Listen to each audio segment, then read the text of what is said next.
रमजान का महीना था। मक्का की मुक़द्दस सरजमीन पर पहली सहरी का वक्त था। फजर की अजान की सदाएं फजा में गूंजने लगी। मक्का में रहने वाले लोग अजान की आवाज सुनते ही बैतुल्लाह की जानिब रवाना हो गए। लेकिन एक 60 साला बुजुर्ग अबू जुलैखा अभी अपने घर पर ही ठहरा हुआ था। उस बुजुर्ग ने बगैर कुछ खाए पिए रोजा रख लिया था। वो भूख की शिद्दत से निढाल था। इस वजह से नमाज के लिए खड़ा होने के काबिल नहीं था। उनकी गुज़श्ता रात भी फाके में बैठ गई। सारा दिन मजदूरी में गुजरा, इसलिए खाली पेट सहरी करके उस बुजुर्ग ने नमाज घर में ही अदा की। उसके बाद वो गमज़दा होकर एक कोने में बैठ गया। उस बुजुर्ग को अपनी फाका कुशी पर इतना दुख नहीं था।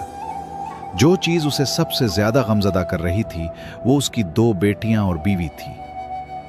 उस बुजुर्ग का कोई बेटा नहीं था। वो अपने घर का वाहिद कफील और जिम्मेदार था। लेकिन उसका एक चीज पर बहुत पुख्ता ईमान था कि वो ये कि जो मुकद्दर में लिखा है वो मिलकर रहेगा। उसकी बीवी कुलसूम उसे कहने लगी, अबू जुलैखा, आज तीसरा दिन है, हमने खाने को देखा तक नहीं है। आज के दिन भी बहुत गर्मी है और सब ने भूखे पेट रोजा रख लिया है। हम तो सब्र कर लेंगे, मगर हमारी बच्चियां भूख की शिद्दत बर्दाश्त करने से कासिर हैं। भूख से उनका बुरा हाल हो रहा है। आप अल्लाह का नाम लेकर घर से निकलें। शायद वो हमारी रोजी का कोई बंदोबस्त फरमा दे ताकि शाम को हम रोजा इफ्तार कर सकें। अबू जुलैखा ने बीवी को तसल्ली दी और कहने लगा, हाँ हाँ, मैं जा रहा हूं, इंशाअल्लाह अल्लाह जरूर करम करेगा। कुछ ही देर में सूरज तुलू हो गया। अबू जुलैखा घर से निकला और मक्का के बाजार में दाखिल हुआ, लेकिन उसे कहीं से कोई रोजगार न मिला। दिन गुजरने के साथ साथ गर्मी की शिद्दत में इजाफा होता जा रहा था, लेकिन उसे कोई भी काम न मिला। वो मायूसी की हालत में बाजार से निकला और चलता हुआ मक्का की एक वीरान वादी में जा पहुंचा। मुसलसल पैदल चलकर वो बहुत ज्यादा थक चुका था। जमीन पर ही बैठ गया। वो गहरी सोच में मुब्तला था। सोचते सोचते जहां पर वो बैठा था वहां पर दाएं हाथ से नर्म मिट्टी को खोदने लगा। दिल ही दिल में अपने आप से कहने लगा कि अगर आज भी मजदूरी ना मिली तो वो घर वालों के खाने का बंदोबस्त कैसे करेगा। अचानक मिट्टी खोदते खोदते उसका हाथ किसी नर्म मुलायम चीज से टकराया। उसने हाथ बढ़ाकर उसे बाहर खींचा तो देखा कि ये एक रेशम के कपड़े की थैली थी जो सोने के सिक्कों से भरी हुई थी। उस थैली को देखते ही जैसे उसकी भूख प्यास खत्म हो गई हो। उसकी आंखें खुशी से चमक उठी। सोने के सिक्कों से भरी थैली देखकर वो सोचने लगा कि मैं कितना खुशनसीब हूं। छुपे हुए खजाने खुद ब खुद ही मेरे सामने हाजिर हो गए हैं। मैं जब ये सोने के सिक्के अपनी बीवी के हाथ में दूंगा तो वो किस कदर खुश होगी। अबू जुलैखा बहुत पुरजोश हो गया और रोशन मुस्तकबिल के ख्वाब देखने लगा। लेकिन अचानक उसके ईमान ने दस्तक दी और वो सोचने लगा, ये माल मेरा नहीं है, किसी का खो गया है और ये मुझ पर हलाल भी नहीं है। ये जिसका है मुझे उस शख्स को ढूंढना होगा और ये माल उसके हवाले करना होगा। अगर वो मुझे नहीं भी मिला तो ये माल उस वक्त हलाल होगा जब 1 साल तक ऐलान करने के बावजूद मुझे उसका मालिक ना मिला। फिर उसका जहन उसे उस चीज पर आमादा करने लगा कि क्यों ना मैं चंद सोने के सिक्के निकाल लूं और उन्हें इस्तेमाल कर लूं। बाद में मैं मेहनत मजदूरी करके जितने सिक्के उसमें से निकालूंगा उन्हें वापस रख दूंगा।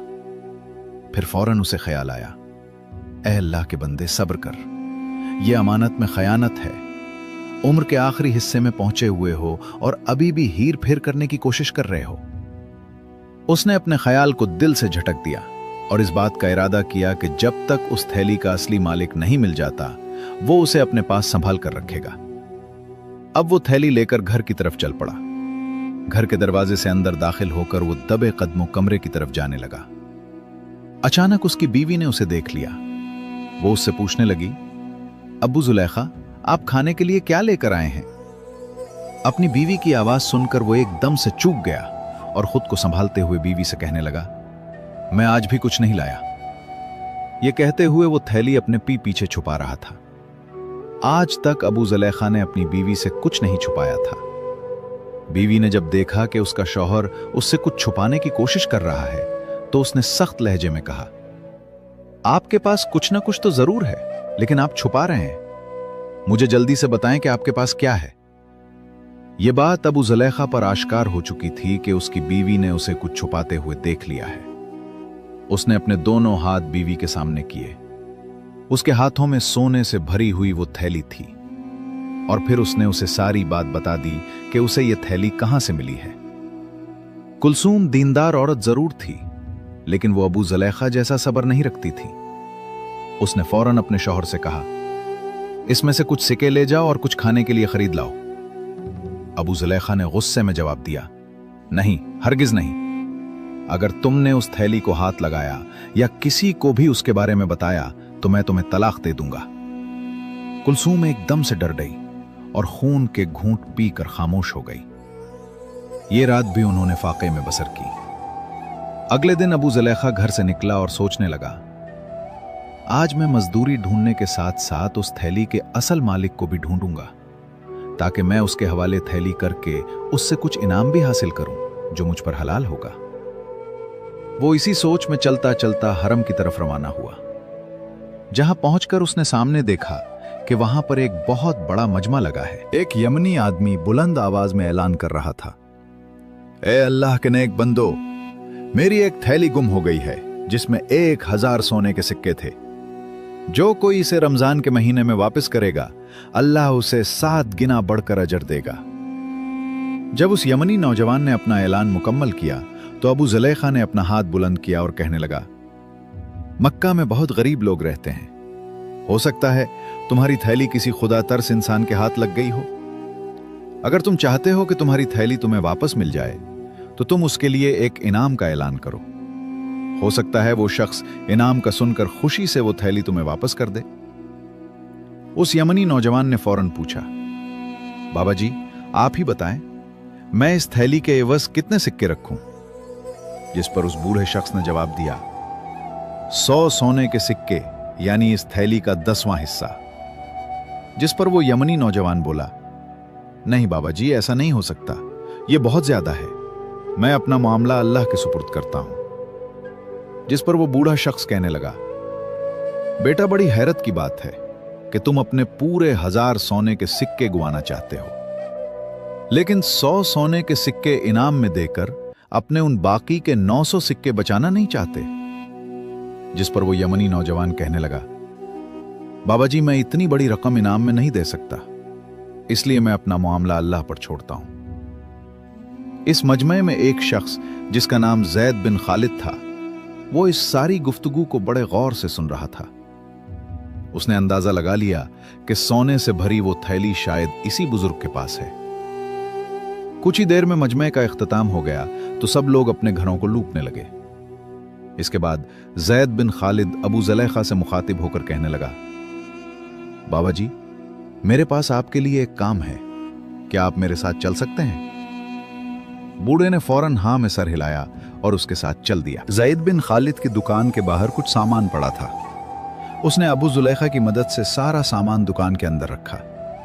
यह सामान इतना ज्यादा वजनी नहीं था और काम भी 2-4 घंटों में खत्म हो गया, लेकिन फिर भी उसने अबू जुलेखा को पूरे दिन की मजदूरी के पैसे दिए। वो ये बात समझ चुका था कि अबू जुलेखा को उस वक्त पैसों की बहुत सख्त जरूरत है।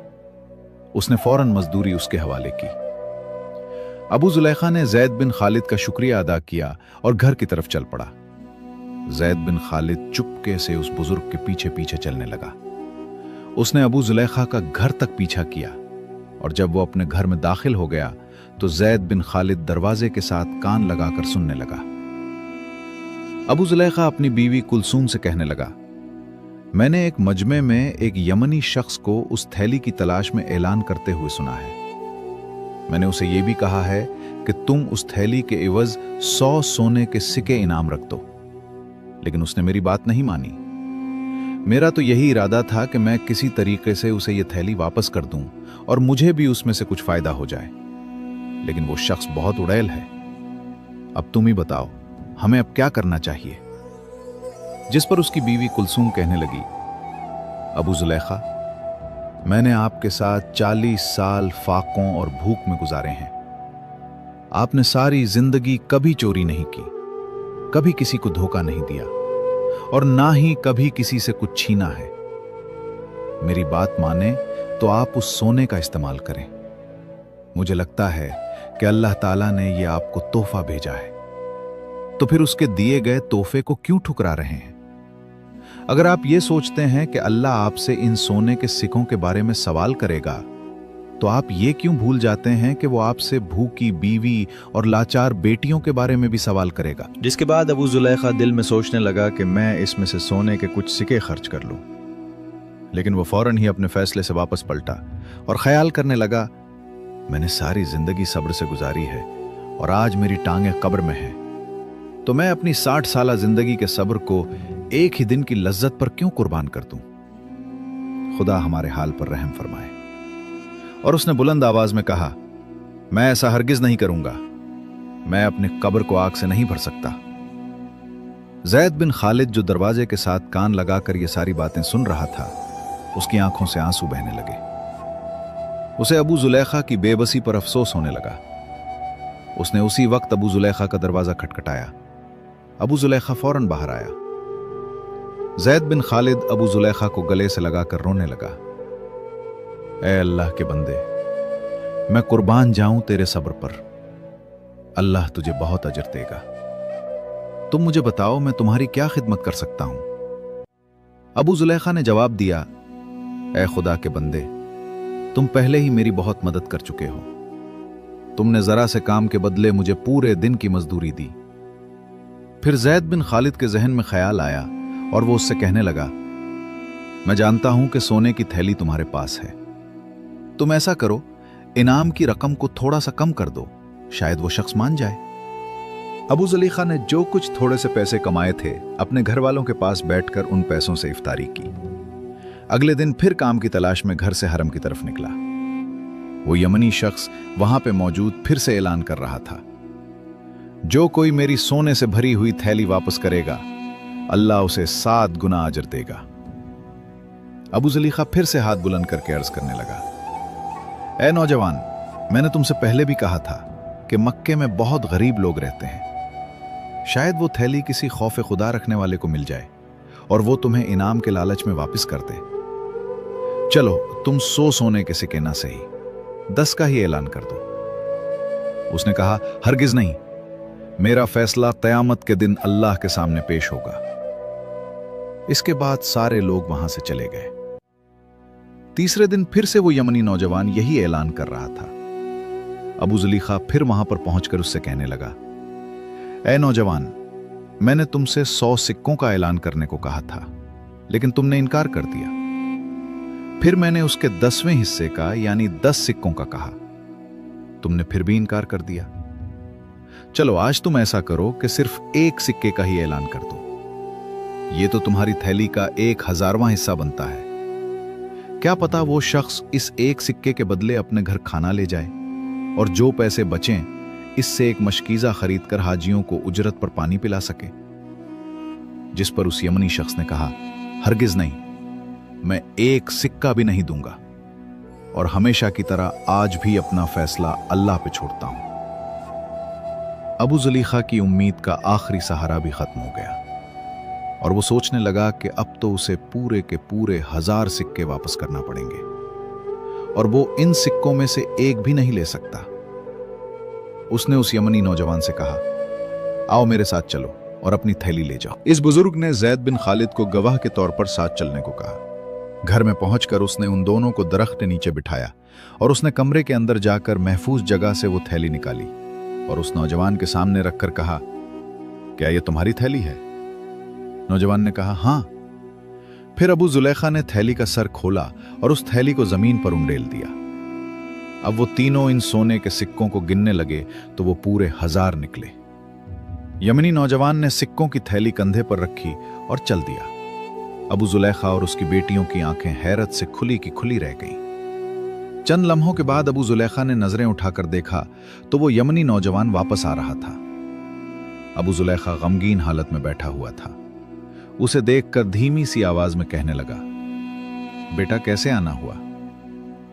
उस यमनी नौजवान ने जवाब दिया, ऐ अल्लाह के नेक बंदे, मेरे बाप ने जब वफात पाई तो उनके पास 5,000 सोने के सिक्के थे।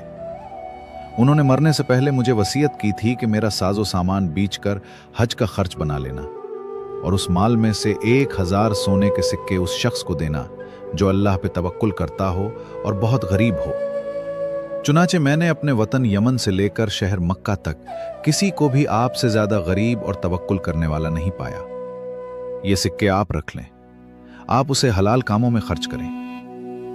नौजवान सिक्कों से भरी हुई थैली रखकर वहां से चला गया और अबू जुलैखा उसी वक्त अल्लाह के हुजूर सजदे में गिर गया।